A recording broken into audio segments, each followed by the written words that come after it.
मरकस की अंजील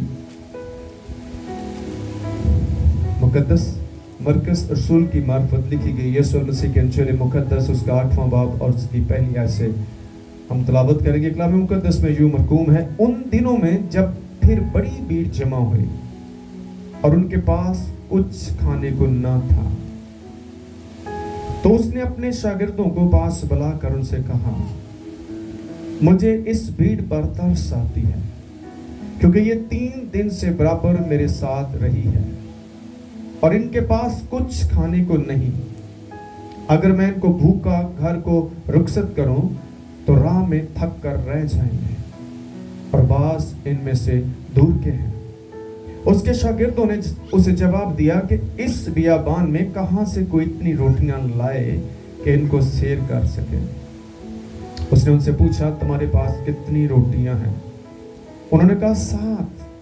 फिर उसने लोगों को हुक्म दिया कि जमीन पर बैठ जाएं, और उसने वो 7 रोटियां ली और शुक्र करके तोड़ी और अपने शागिर्दों को देता गया कि उनके आगे रखें, और उन्होंने लोगों के आगे रख दी, और उनके पास थोड़ी सी छोटी मछलियां थी। उसने उन पर बरकत देकर कहा कि ये भी उनके आगे रख दो। पर वो खाकर सैर हुए और बचे हुए टुकड़ों के 7 टुकड़े उठाए, और लोग 4000 के करीब थे। फिर उसने उनको रुखसत किया और फिलफौर अपने शागिर्दों के साथ कश्ती में बैठकर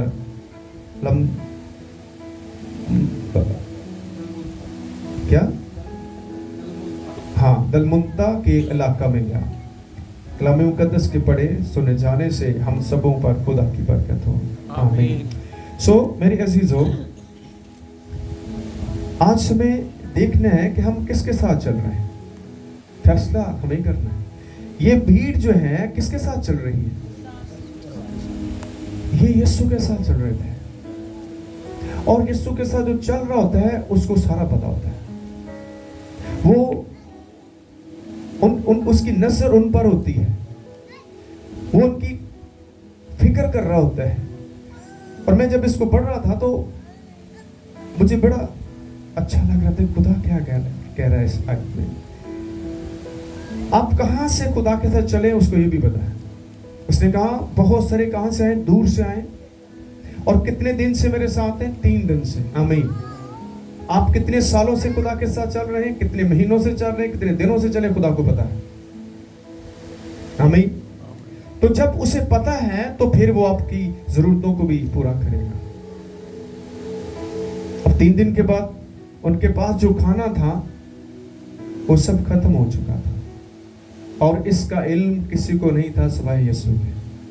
जो उसके साथ शागिर्द भी थे, उन्हें भी पता था कि ये 3 दिन से मुसलसल भीड़ जो है हमारे साथ चल रही है, लेकिन उनके अंदर ये एहसास नहीं था। यीशु के अंदर ये एहसास था, और उसने उन्हें भूखे रुखसत नहीं किया। शागिर्द क्या कहते थे? इन्हें रुखसत करें ताकि ये खाना खाने के लिए चले। कहां से जाएंगे? जंगल में थे, वो बियाबान में थे। और यीशु ने क्या कहा? सुने जरा, इस भीड़ पर तरस आता है। खुदा रहम करने वाला खुदा, वो तरस से भरा हुआ खुदा है। वो आपको ऐसी कंडीशन में देख नहीं सकता। लोग देख सकते लेकिन वो नहीं देखता। वो भूखे थे, उसको पता था भूख कितनी जरूरी है। अब इन्हें जरूरत है, एनर्जी जो है वो कम हो चुकी है। 3 दिन से हैं, पैदल सफर कर रहे हैं, एनर्जी लो हो चुकी थी, कमजोरी आ रही थी। तो कैसे जिंदगी का मंबा आपको कह सकता है, जाओ जी आप जा करो तो खाना खाओ? नो, ऐसा नहीं हो सकता। ये मेरे साथ चल रहे हैं और 3 दिन से चल रहे हैं, मुझे इन पर तरस आता है। आज हमें कितना तरस आता है लोगों पर, क्योंकि जिस पर तरस किया जाता है वही तरस करने वाला बनता है। आमीन, हालेलुया। आज कितने लोग भूखे हैं? क्या आपको लोगों पर तरस आता है? सबको आप नहीं खिला सकते, किसी एक को दे सकते हैं। आप शुरुआत तो कर सकते हैं। शागिर्द भी कह रहे हैं कि इतनी रोटियां कहां से लाएंगे? आज आप भी कह सकते मैं कहां से लाऊं, खुदा कैसे इनकी मदद करूं? खुदा कहता जो है वो तो लाएं, जो है वो तो लाएं। आपको खुदा ने बहुत कुछ दिया हुआ है, आप किसी भी तरह से किसी की मदद कर सकते हैं।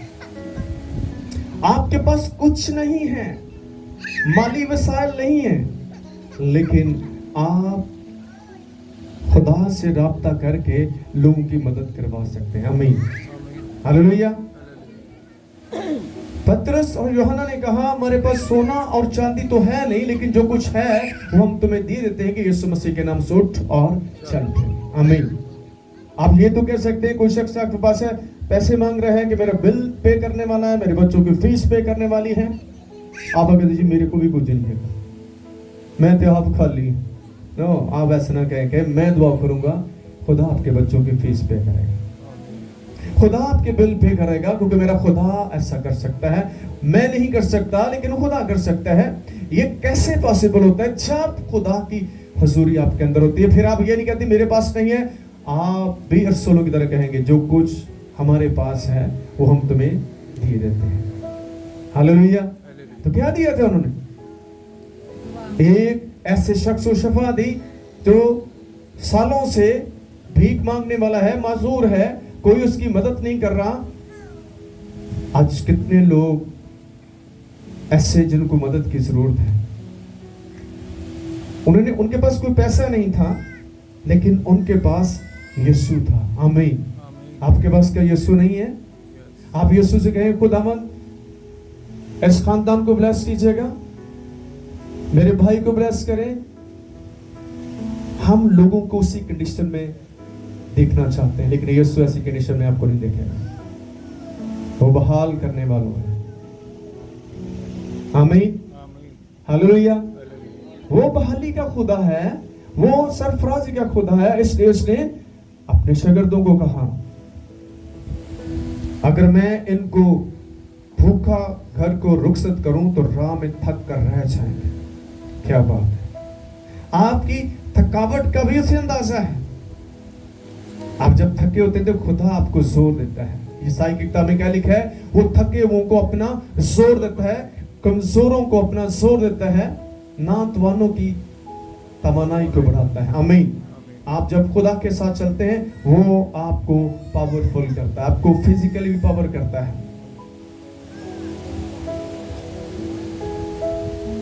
थक कर रह जाएंगे और बाज उनमें से दूर के हैं। आप पता नहीं कहां से आए, कुछ लोगों को मैं नहीं जानता, इधर से आए, उधर से, खुदा को पता कहां से आए और कब से आप आए हैं, क्योंकि आज आपकी दवाइयां मीटिंग विधि तब से आप बैठे हुए हैं। लेकिन खुदा के पास जब आप बैठते हैं तो आपका एक एक सेकंड जो है वो अजर मिलता है उसका। आप खुदा के पास आ गए तो परेशान हो, जितना वक्त दे रहे हैं, ये 3 दिन से खुदा के साथ हैं, तो फिर भी थके थुके को नहीं सुने। खुदा के साथ रहने से आपकी थकावट जाती है, वो आपको रिफ्रेश करता है। आप कितने भी थके हुए, मैंने घर बहुत सारा काम किया, अपनी एनर्जी से भी ज्यादा काम किया, लेकिन मैं फिर फ्रेश हूं। आमीन, हालेलुया। क्योंकि खुदा के साथ रहेंगे तो खुदा आपको हर तरह से ब्लेस करता है। आमीन, हालेलुया। शागिर्दों ने उसे कहा कहां से लाएंगे? उसके शागिर्दों ने उसे जवाब दिया कि इस बियाबान में कहां से कोई इतनी